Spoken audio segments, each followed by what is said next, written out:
ಇದೆಯಾ? ಇವರೆಲ್ಲರೂ ಇಂದು ಕವಾಯತಿನಲ್ಲಿ ಭಾಗವಹಿಸಿ ನಮ್ಮ ಸ್ವಾತಂತ್ರ್ಯ ಸಂಭ್ರಮಾಚರಣೆಗೆ ಬೆಳಕನ್ನು ನೀಡಲಿದ್ದಾರೆ. ಇನ್ನೇನು ಕೆಲವೇ ಕ್ಷಣಗಳಲ್ಲಿ ನಮ್ಮ ಆದಿತ್ಯ ಅಭಿಯಾಜಕರು ಹಾಗೂ ನಮ್ಮ IPS ಅಧಿಕಾರಿಗಳು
ಚಂದ್ರು ಸರ್ ಸ್ವಲ್ಪ ಹಂಗೆ ಹಿಂದಕ್ಕೆ ಹೋಗ್ಬೇಕು.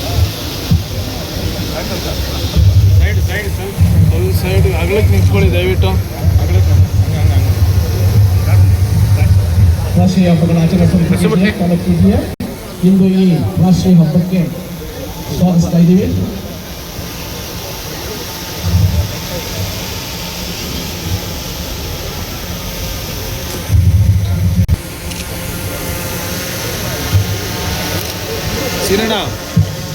ಸೀನಣ್ಣ ನೀವು ಈ ಕಡೆ ಇಲ್ಲಿ ಬನ್ನಿ, ಮುಂದೆ ಬನ್ನಿ. ಸೀನಣ್ಣ ಇಲ್ಲಿ ಮುಂದೆ ಬಂದ ಈ ಕಡೆ.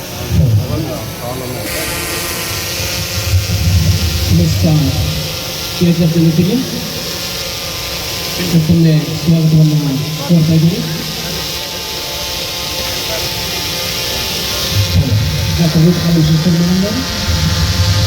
ಜನಪ್ರಿಯ ಶಾಸಕರು ಅವರ ಅಧ್ಯಕ್ಷರಾಗಿರ್ತಕ್ಕಂಥ ಸ್ವಾಗತಿಸ್ತಾರೆ.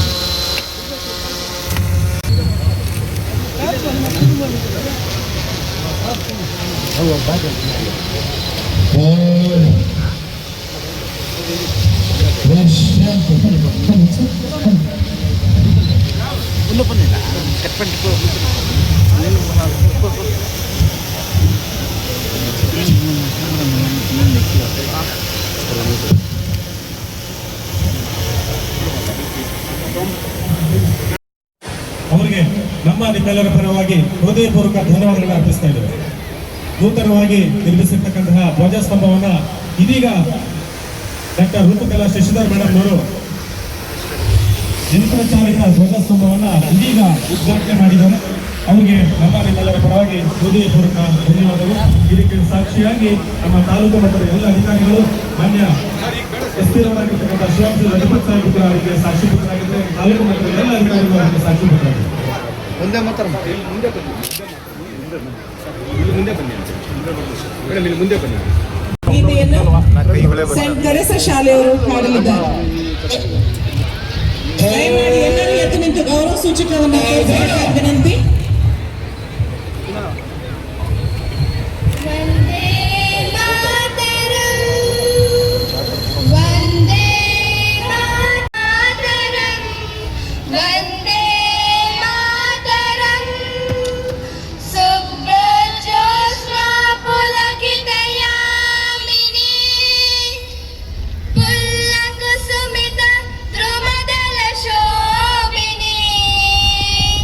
Suha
ಬಾವುಟ ಕೇಸರ, ಬಿಳಿ, ಹಸಿರು ಬಣ್ಣದಿಂದ ಕಂಗೊಳಿಸುತ್ತಿರುವಂತಹ ಭಾರತ.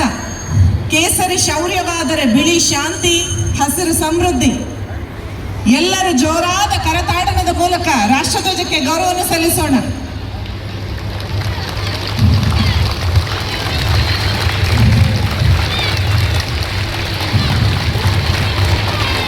ಇದುಗೋ ಹಾರುತ್ತಿದೆ ನಮ್ಮ ಹೆಮ್ಮೆಯ ರಾಷ್ಟ್ರಧ್ವಜ.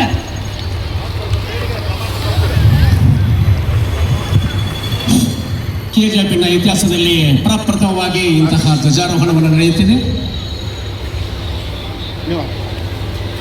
ಕಾರಣಭೂತರಾಗಿರ್ತಕ್ಕಂಥ ಎಲ್ಲರೂ ಕೂಡ ಧನ್ಯವಾದ ಅರ್ಪಿಸ್ತಾ ಇದ್ದೀವಿ.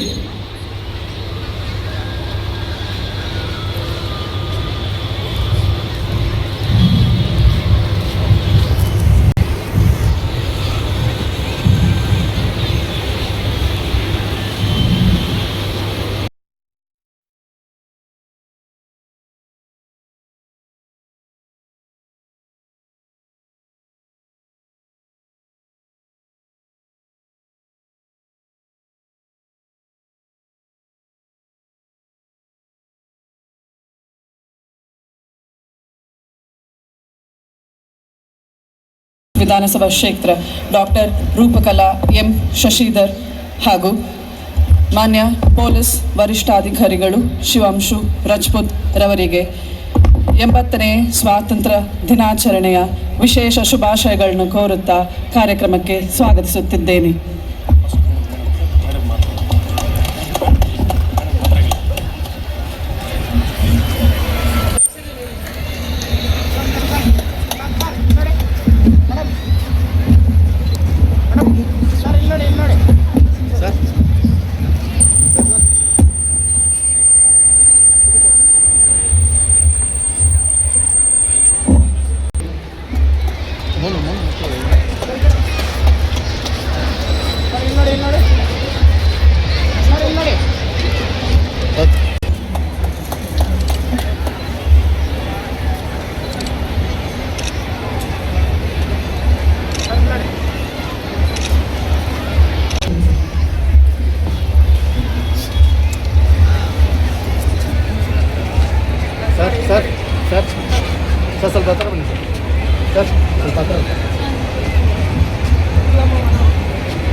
ಅಧಿಕಾರಿಗಳು ತಾಲೂಕು ಪಂಚಾಯಿತಿ ಕೆಜಿಎಫ್ ರವರನ್ನು ಸ್ವಾಗತಿಸುತ್ತಿದ್ದೇವೆ.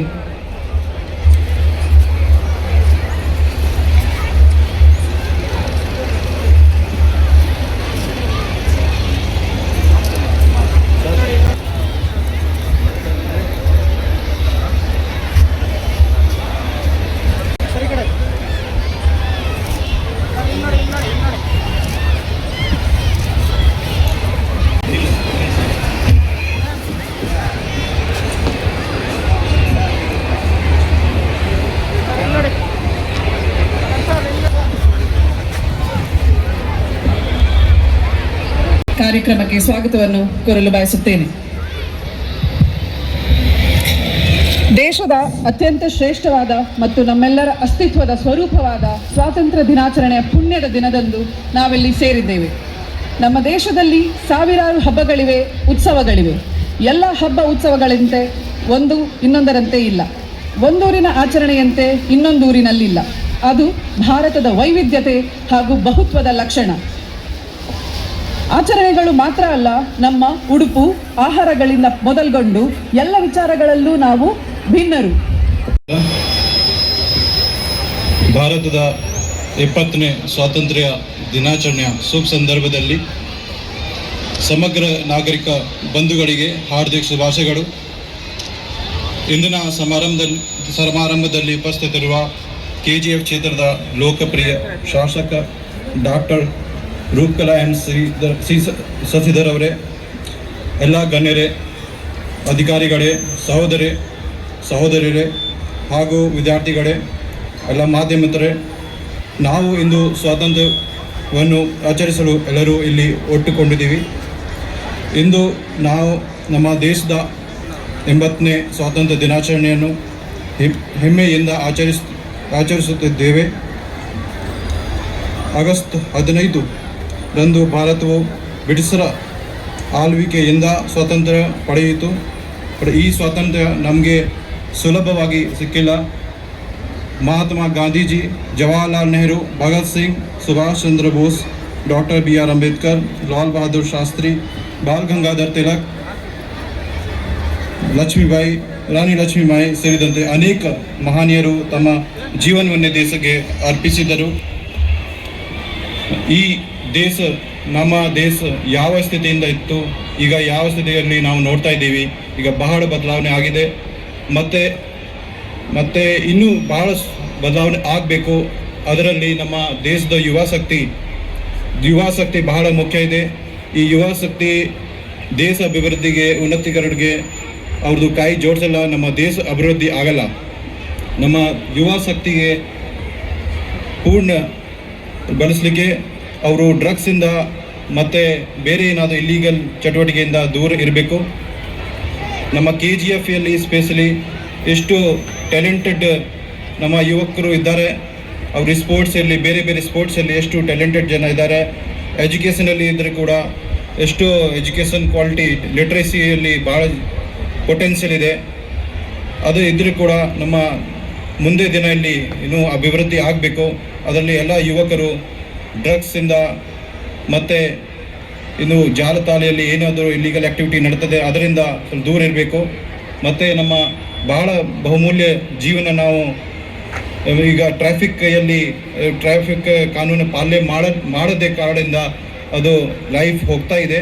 ಅದರಲ್ಲಿ ಈಗ ಟ್ರಾಫಿಕ್ ಕಾನೂನು ಏನೇನಿದೆ, ರೂಲ್ಸ್ ಏನಿದೆ ಅದು ಪಾಲನೆ ಮಾಡಿ ಜೀವನ ಉಳಿಸಲಿಕ್ಕೆ ನಾವೆಲ್ಲರೂ ಮಾಡಬೇಕು. ನಮ್ಮ ಎಲ್ಲ ಮನೆಯಲ್ಲಿ ಮಕ್ಕಳು ಮತ್ತು ನಮ್ಮ ಸಹೋದರಿ ಎಲ್ಲರಿಗೆ ಕಡ್ಡಾಯವಾಗಿ ಯಾತಾಯಾತ ಕಾನೂನು ಏನಿದೆ ಅದೆಲ್ಲ ಪಾಲನೆ ಮಾಡಬೇಕು. ದಯವಿಟ್ಟು ಎಲ್ಲರೂ ಹೆಲ್ಮೆಟ್ ಧರಿಸಬೇಕು, ಸೀಟ್ ಬೆಲ್ಟ್ ಹಾಕಿಸ್ಬೇಕು, ಮದ್ಯಪಾನ ಮಾಡಿ ಡ್ರೈವಿಂಗ್ ಮಾಡಬಾರ್ದು. ಅದು ಎಲ್ಲರಿಗೂ ಗೊತ್ತಿದೆ, ಬಟ್ ಅದು ಪಾಲನೆ ಮಾಡಬೇಕು. ಮತ್ತು ನಮ್ಮ ಕರ್ನಾಟಕ ಸರ್ಕಾರ 2028 ವರ್ಷ ತನಕ ಕರ್ನಾಟಕ ರಾಜ್ಯಕ್ಕೆ ಡ್ರಗ್ ಮುಕ್ತ ಮಾಡಲಿಕ್ಕೆ ಅಭಿಯಾನ ಮಾಡಿದ್ದಾರೆ. ಆ ಅಭಿಯಾನಿಯಲ್ಲಿ ಬೇಡ ಬ್ರೋ ಮತ್ತು ರೈಸ್ ಒಂದು ಕ್ಯಾಂಪೇನ್ ಸ್ಟಾರ್ಟ್ ಮಾಡಿದ್ದಾರೆ. ಅದರಲ್ಲಿ ಎಲ್ಲ ಯುವಕರಿಗೆ, ಎಲ್ಲ ಜನರಿಗೆ ಡ್ರಗ್ಸ್ ಎಷ್ಟು ಹಾನಿಕಾರಕದ ಬಗ್ಗೆ ಅರಿವು ಮೂಡಿಸಲಿಕ್ಕೆ ಬೇರೆ ಬೇರೆ ಅಭಿಯಾನ ಮಾಡ್ತಾ ಇದ್ದಾರೆ. ಡ್ರಗ್ಸ್ ಎಷ್ಟು ಕಟ್ಟ ಇದೆ, ನಿಮ್ಮ ಜೀವಕ್ಕೆ ಎಷ್ಟು ಕಟ್ಟ ಬರುತ್ತೆ, ಅದರ ಬಗ್ಗೆ ಇಷ್ಟು ಬೇರೆ ಬೇರೆ ರೀತಿಯ ಪ್ರೋಗ್ರಾಮ್ ಮಾಡ್ತಾ ಇದ್ದೀವಿ. ನಾವು ಕೂಡ ಮಾಡ್ತಾ ಇದ್ದೀವಿ. ಒಂದು ಮೆಸೇಜ್ ಕೊಡಲಿಕ್ಕೆ ನಮ್ಮ ಯುವ ಶಕ್ತಿ ಹಾಳು ಆಗಬಾರ್ದು ಮತ್ತು ದೇಶ ಅಭಿವೃದ್ಧಿಯಲ್ಲಿ ಅಡ್ಡೆ ಆಗಬಾರ್ದು. ಸೊ ದಯವಿಟ್ಟು ನಮ್ಮ ದೇಶದಲ್ಲಿ ಮತ್ತೆ ಅಭಿವೃದ್ಧಿ ಆಗಲಿಕ್ಕೆ ಇದು ಎಲ್ಲ ಇಲ್ಲೀಗಲ್ ಆ್ಯಕ್ಟಿವಿಟಿ ದೂರಿರಿ. ಮತ್ತು ಭಾರತ ಟಾಪ್ 5 ಇಕಾನಮಿಕ್ ಕಂಟ್ರೀಸಲ್ಲಿ ಇಕಾನಮಿಕ್ ಪವರಲ್ಲಿ ಬರ್ತಾ ಇದೆ. ಈಗ ಮುಂದೆ ದಿನದಲ್ಲಿ ನಮ್ಮ ಭಾರತ ದೇಶ ಪೂರ್ತಿ ಜಗತ್ತಲ್ಲಿ ನಂಬರ್ 1 ಕಂಟ್ರಿ ಆಗಬೇಕು. ಅದರಲ್ಲಿ ನಮ್ಮದು ಎಲ್ಲರದ್ದು ಸಹಯೋಗ ಬೇಕಾಗುತ್ತೆ. ನಮ್ಮ ಲೆವೆಲಲ್ಲಿ ನಾವು ಆ್ಯಸ್ ಆಫೀಸರ್ ಆಗಿ, ನೀವು ಆ್ಯಸ್ ಎ ಸ್ಟೂಡೆಂಟ್ ಆಗಿ, ಆ್ಯಸ್ ಎ ಟೀಚರ್ ಆಗಿ ಏನೇನು ಕೆಲಸ ಮಾಡ್ತಿದ್ರಲ್ಲಿ ನೀವು ಕೆಲಸ ಮಾಡಿ ನಮ್ಮ ದೇಶಕ್ಕೆ ಅಭಿವೃದ್ಧಿ ತರಬೇಕು. ಮತ್ತೊಂದು ಸಲ ನಾನು ನಿಮಗೆ ಎಲ್ಲರಿಗೆ ಈ ಸ್ವಾತಂತ್ರ್ಯ ದಿನಕ್ಕೆ ಶುಭಾಶಯಗಳು ಸಲ್ಲಿಸ್ತೀನಿ. ಜೈ ಹಿಂದ್, ಜೈ ಕರ್ನಾಟಕ.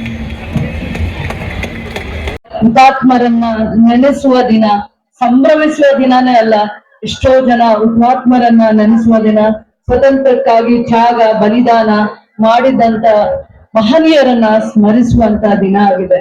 ಇವತ್ತು ವೇದಿಕೆಯಲ್ಲಿ ಮಹನೀಯರೆಲ್ಲರೂ ಮಾತಾಡ್ತಾ ಹೇಳ್ತಾರೆ, ಸ್ವತಂತ್ರ ನಮಗೆ ಕಳೆದ 80 ವರ್ಷಗಳ ಹಿಂದೆ ಸ್ವತಂತ್ರ ಇರಲಿಲ್ಲ.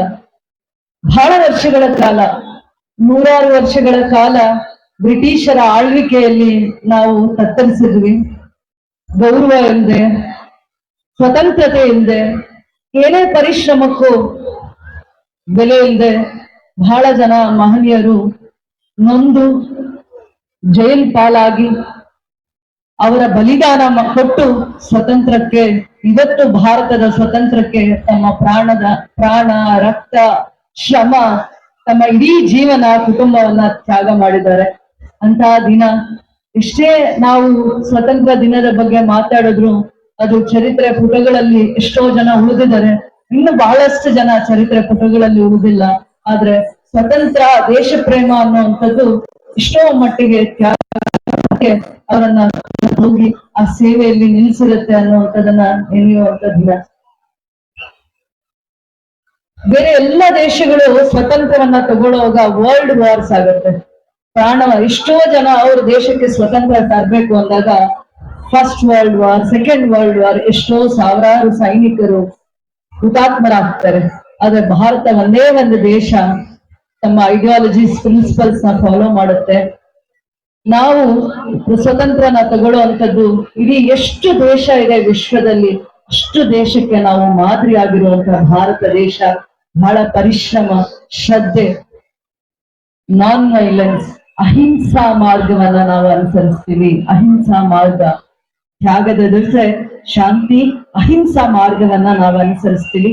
ಗಾಂಧಿಯನ್ ಪ್ರಿನ್ಸಿಪಲ್ಸ್ ನ ಫಾಲೋ ಮಾಡ್ತೀವಿ. ಗಾಂಧೀಜಿಯ ಪ್ರಿನ್ಸಿಪಲ್ಸ್ ನ ಫಾಲೋ ಮಾಡ್ತೀವಿ. ಅವರ ಮಾರ್ಗದರ್ಶನ, ಅವರ ಲೀಡರ್ಶಿಪ್ ನ ನಾವು ಫಾಲೋ ಮಾಡ್ತೀವಿ. ಒಂದೇ ದಿನ ನಾವು ಸ್ವಾತಂತ್ರ್ಯಕ್ಕೆ ಪರಿಶ್ರಮ ಮಾಡಿಲ್ಲ. ಬ್ರಿಟಿಷರು ನಮ್ಮ ದೇಶವನ್ನ 200 ವರ್ಷಗಳ ಮೇಲೆ ಅವರ ಆಳ್ವಿಕೆ ಮತ್ತೆ ಅವರ ಹಿಡಿತದಲ್ಲಿ ಭಾರತೀಯರನ್ನ ದಾಸಿಗಳಾಗಿ ಮಾಡಬೇಕು ಅನ್ನುವಂತ ದುರುದ್ದೇಶದಿಂದ ಬರ್ತಾರೆ.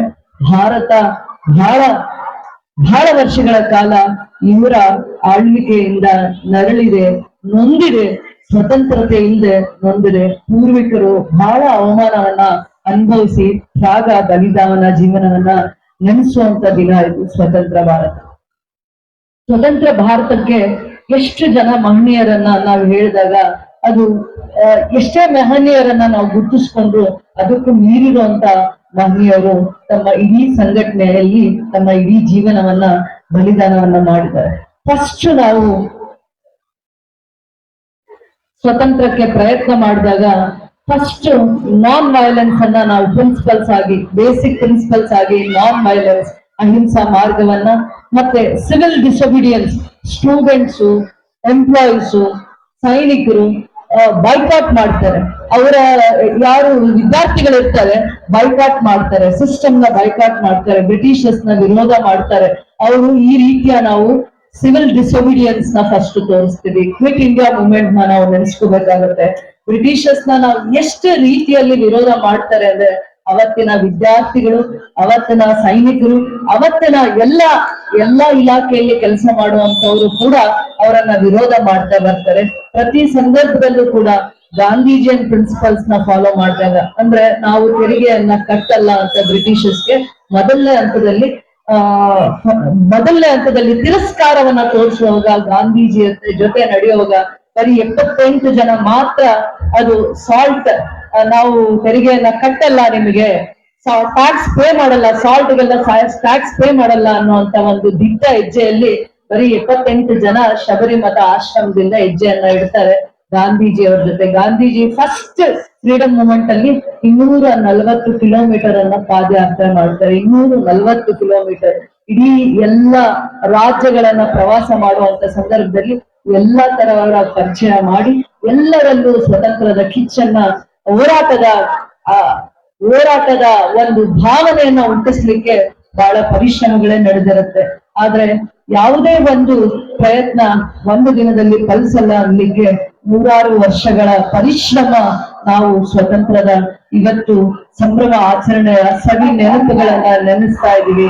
ಆದ್ರೆ ಎಷ್ಟೋ ಜನಗಳ ಬಲಿದಾನ ಆಗಿದೆ, ತ್ಯಾಗ ಆಗಿದೆ. ಇದರ ಜೊತೆಯಲ್ಲಿ ಎಷ್ಟೋ ಜನ ಅಮಾಯಕರು ಕೂಡ ಈ ಸ್ವತಂತ್ರದ ದಾರಿಯಲ್ಲಿ ಹೆಜ್ಜೆ ಹಾಕುವಾಗ ಪ್ರಾಣ ಬಲಿದಾನಗಳಾಗಿದ್ದಾರೆ.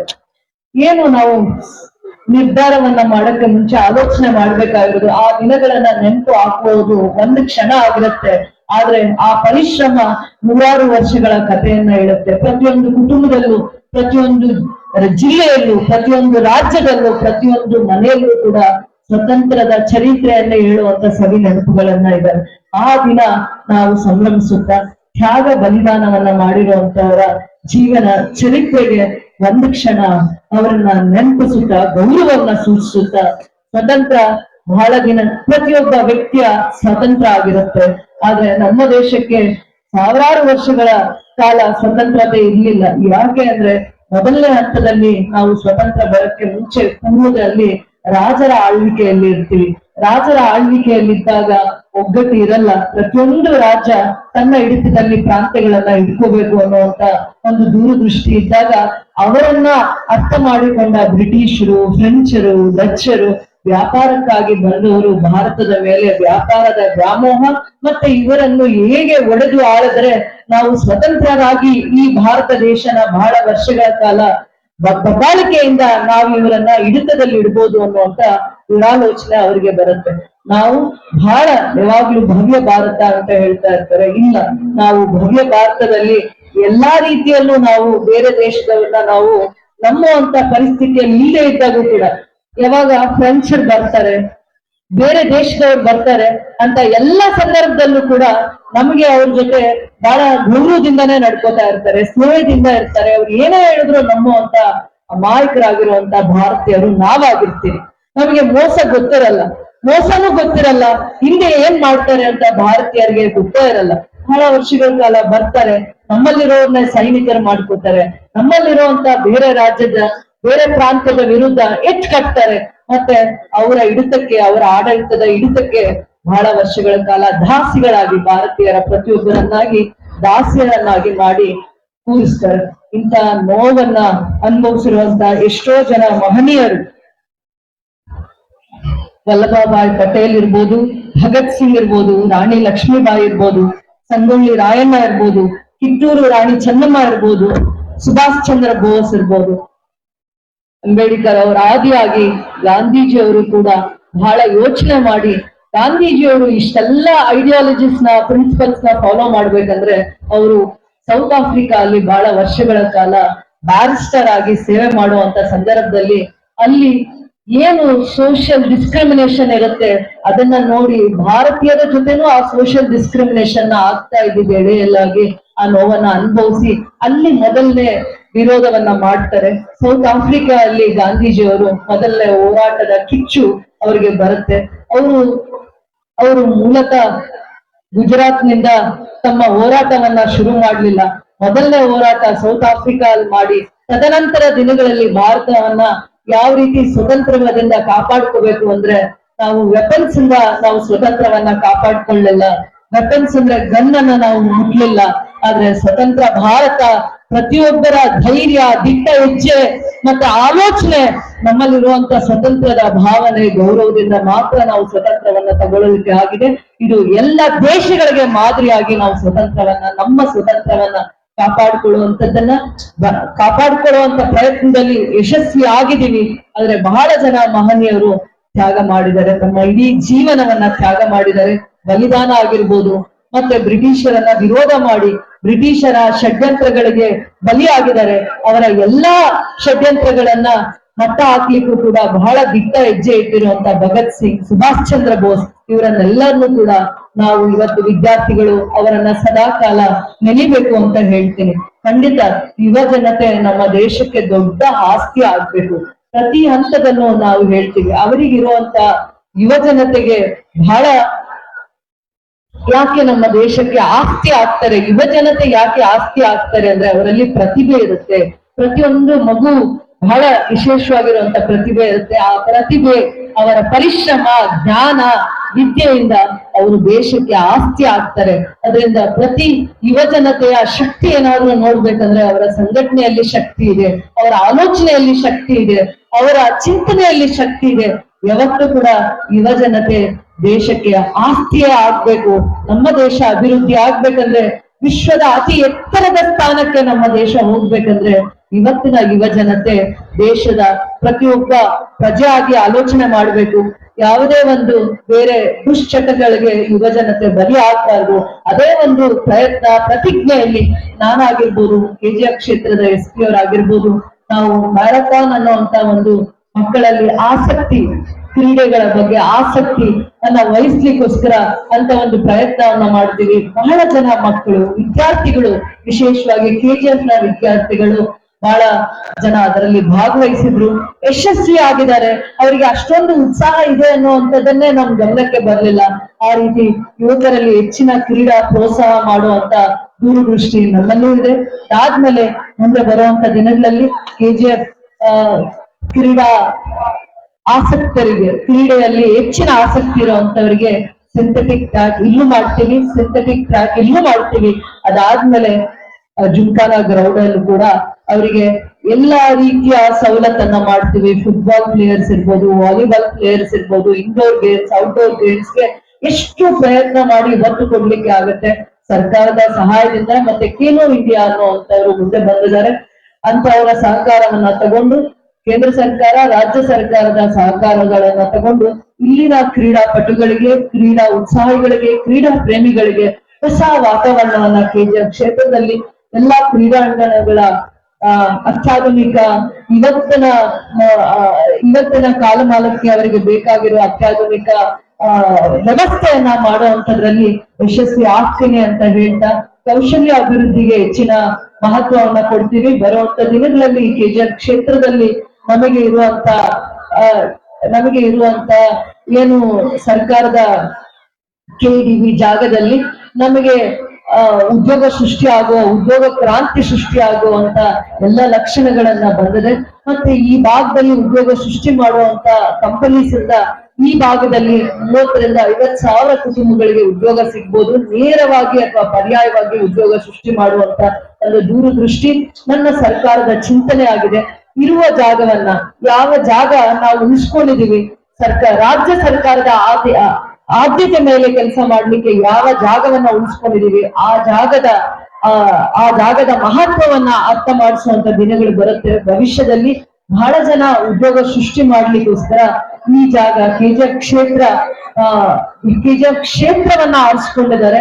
3 ಆಲೋಚನೆ ಇಟ್ಕೊಂಡಿದ್ದಾರೆ. ಇದು ಬ್ಯಾಂಗ್ಳೂರ್ನ ಏರ್ಪೋರ್ಟ್ಗೆ ಅರ್ಧ ಗಂಟೆ 35 to 40 minutes ಅಲ್ಲಿ ರೀಚ್ ಆಗ್ಬೋದು KGF ಇಂದ.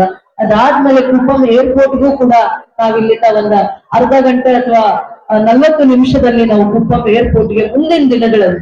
ಅದಾದ್ಮೇಲೆ KGF ಸುತ್ತಲೂ ಕೂಡ ಕುಪ್ಪಂ ಕಾನ್ಸ್ಟಿಟ್ಯೂನ್ಸಿಯಲ್ಲೂ ಇಂಡಸ್ಟ್ರಿಯಲ್ ಏರಿಯಾ ಆಗ್ತಾ ಇರೋದ್ರಿಂದ KGF ಅಲ್ಲಿರುವಂತ ಇಂಡಸ್ಟ್ರಿಯಲ್ ಟೌನ್ಶಿಪ್ಗೆ ಜಾಸ್ತಿ ಆದ್ಯತೆಯನ್ನ ಕೊಡ್ತಾ ಇದ್ದಾರೆ. ಬಹಳ ಜನ ಚೆನ್ನೈ ಏರ್ಪೋರ್ಟ್ಗೆ ಹತ್ರ ಆಗುತ್ತೆ ಅಂತಾನು, ಬ್ಯಾಂಗ್ಳೂರ್ ಏರ್ಪೋರ್ಟ್ಗೆ ಹತ್ರ ಆಗುತ್ತೆ. KGF ನ ಇನ್ಫ್ರಾಸ್ಟ್ರಕ್ಚರ್ ನ ಇತ್ತೀಚಿನ ದಿನಗಳ ಇನ್ಫ್ರಾಸ್ಟ್ರಕ್ಚರ್ ನ ನೋಡಿ ಬಹಳ ಜನ ಇನ್ವೆಸ್ಟರ್ಸ್ ಸದಾ ಕಾಲ KGF ಜಾಗಕ್ಕೆ ಮತ್ತೆ ಪದೇ ಬರುವಂತ ಪ್ರಯತ್ನವನ್ನ ಮಾಡ್ತಾ ಇದ್ದಾರೆ. ಹಿಂದೆ ಏನು ಗತ ವೈಭವ, ಲಿಟಲ್ ಇಂಗ್ಲೆಂಡ್ ಅಂತ ಹೇಳ್ತಾ ಇದ್ರು, ಬ್ರಿಟಿಷರ್ಸ್ ಇದ್ದಾಗ ಹೇಳ್ತಾ ಇದ್ರು. KGF ನಲ್ಲಿ ಮೈನಿಂಗ್ ಆಕ್ಟಿವಿಟೀಸ್ ನಡೆಯುವಾಗ ಹೇಳ್ತಾ ಇದ್ರು. ಬರುವಂತ ಭವಿಷ್ಯದ ದಿನಗಳಲ್ಲಿ ಏನಿವತ್ತು ಡೈಲಿ ಟ್ರಾವೆಲರ್ಸ್ 2001 ಇಂದ 25-26 ವರೆಗೂ ತಮ್ಮ ಇಡೀ ಜೀವನವನ್ನ ಕತ್ಲಲ್ಲೇ ಇಟ್ಟಿದ್ರು. ಅಂದ್ರೆ ಬೆಳಿಗ್ಗೆ 4 ಗಂಟೆಗೆ ಅವರು ಹೋದ್ರೆ ರಾತ್ರಿ 9 ರಿಂದ 10 ಗಂಟೆ ಆಗ್ತಾ ಇತ್ತು ತಮ್ಮ ಕುಟುಂಬವನ್ನ ಬಂದು ಸೇರ್ಲಿಕ್ಕೆ. ಪ್ರತಿದಿನ ಪರಿಶ್ರಮ, ತಮ್ಮ ಕಷ್ಟದ ದಿನಗಳನ್ನ ಕಳೆದಿದ್ದಾರೆ. ಬರುವ ಮತ್ತೆ 5 ರಿಂದ 10 ವರ್ಷಗಳ KGF ಬಹಳ ವೈಭವ, ಉದ್ಯೋಗ ಸಿಗುವಂತ, ಉದ್ಯೋಗ ಕ್ರಾಂತಿಯನ್ನ ಸೃಷ್ಟಿ ಮಾಡುವಂತದೆಲ್ಲ ಆಗುತ್ತೆ.